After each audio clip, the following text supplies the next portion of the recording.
ऐसा दाता जिसने साथ संगत को अपने बच्चों से बढ़ के प्यार दिया और फिर वचन किए, जब इस खाक को अपने साथ बिठाया, हम थे, हम हैं, हम ही रहेंगे।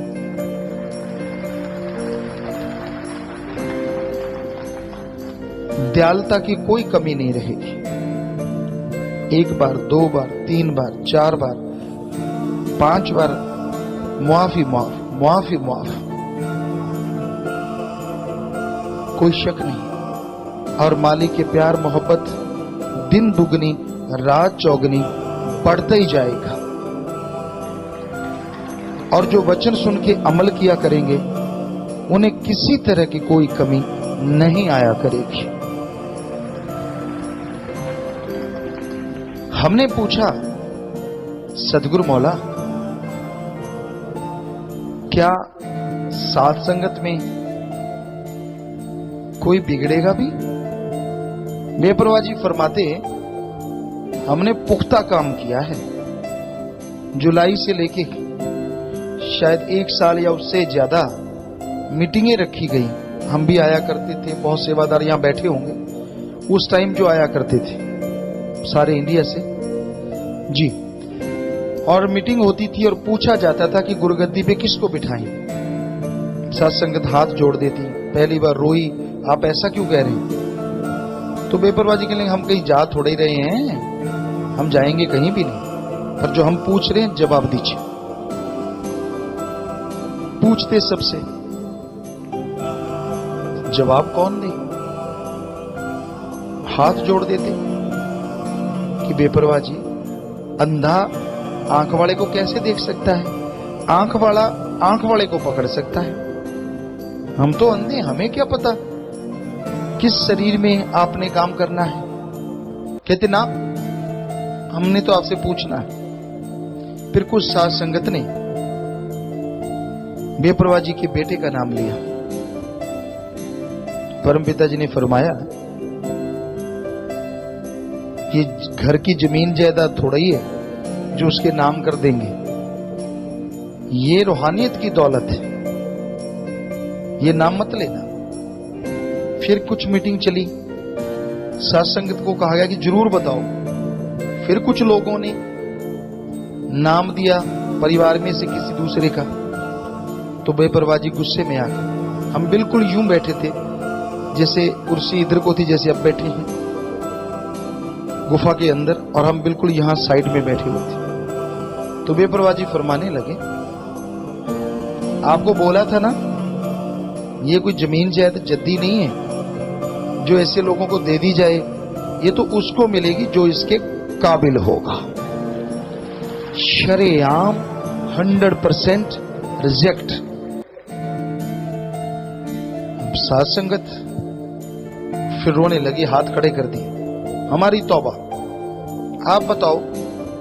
कहते, हमने तो बता रखा है, सोच रखा है, पर कल को ची ची ना करना। कहते, ना जी, आप जिसे कहेंगे 100%। तो बेपरवाह जी ने इस खाक को पहले ही इसका नाम वसीयत में इस तरह से लिखवाया कि ऐसे लिखो, जीते जी सब कुछ इनका।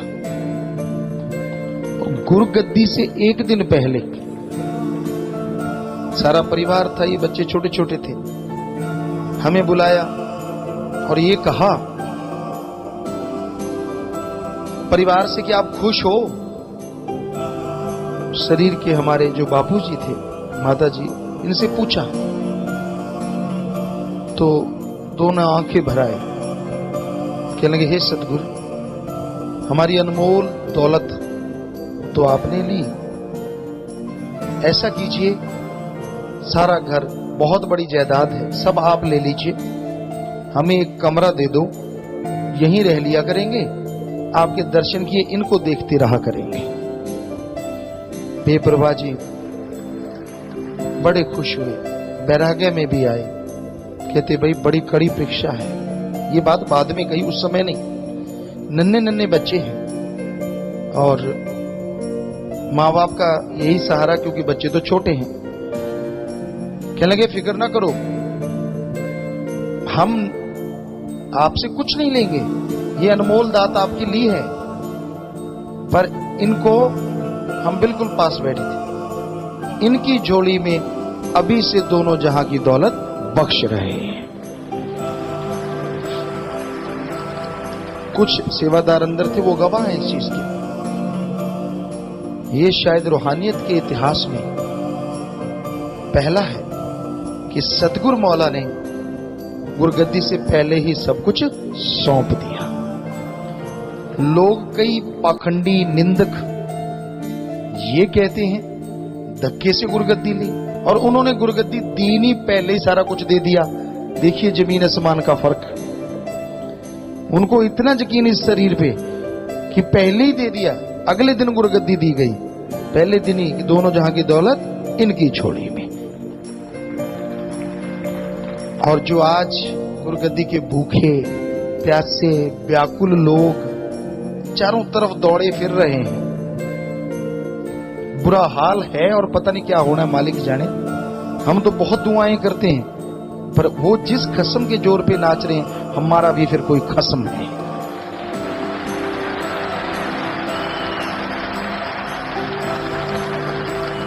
तो बड़ा जोर, बड़े जोर शोर से प्रचार, कोई कभी उठ के कोई खड़ा हो गया, बड़े बड़े फन्ने खां और नन्हे खां। क्योंकि सतगुरु से हमने तब पूछा था, सतगुरु क्या आप कह रहे हैं इतने जोर शोर से किया, भाई शायद ही कोई हिले, शायद का मतलब? गुफा में बैठे थे, कहते हो सकते हैं बेपुरा जी के 5-7 कोई गधे दर छोड़ दे, ऐसे हो जाएं। हम किसी को बुरा नहीं कह रहे, हम तो सतगुरु के वचन सुना रहे हैं। तो हमने कहा सतगुरु रहमत करना। बेपुरा जी चुप हो गए। तो भाई आज संगत को गुमराह करने के लिए ओछे हथकंडे अपनाए जा रहे हैं, लोगों को भरमाया जा रहा है। क्या माया, क्या पैसा, ब्लैकमेलिंग की जा रही है। और आप जानते हैं सीजन बदलते रहते हैं, कहीं मौसम बरसात का, कहीं पतझड़, कहीं बहार, और कई जगह दिखावे के सब्ज बाग।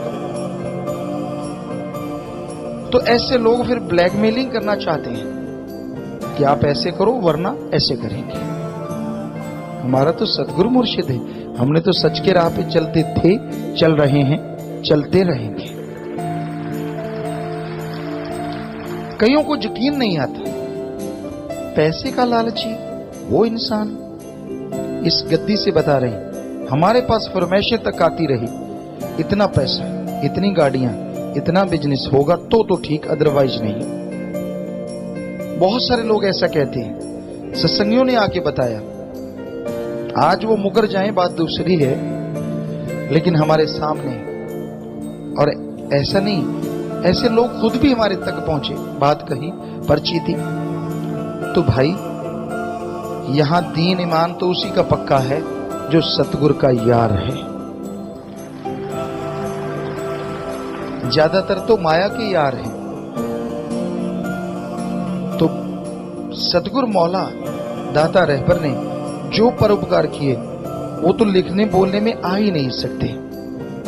और उनका नूर, उनका प्यार, उनकी मोहब्बत जो जुड़ के आज हासिल कर रहे हैं, यकीन मानिए उनका अगला कल और आने वाले जितने भी कल होंगे वो बीते हुए कल से कई गुना अच्छे गुजरेंगे। क्योंकि उनके वचन दिन दुगनी रात चौगनी, खुशियां बढ़ती ही जाएंगी। और अब तो एक्सीलेटर ज्यादा ही दबा दिया है। बेपरवाह जी के वचन वही करवाते हैं। अब तो सैकड़े गुना वो खुशियां सतगुरु ने आपको बख्शनी है। यानी एक बार दिन दुगनी चौगनी, अगली बार आए तो अगले से भी दुगनी चौगनी। कैलकुलेट कर लो कितना बनती है रेशो। तो ये तो बेपरवाह जी के रंग हैं।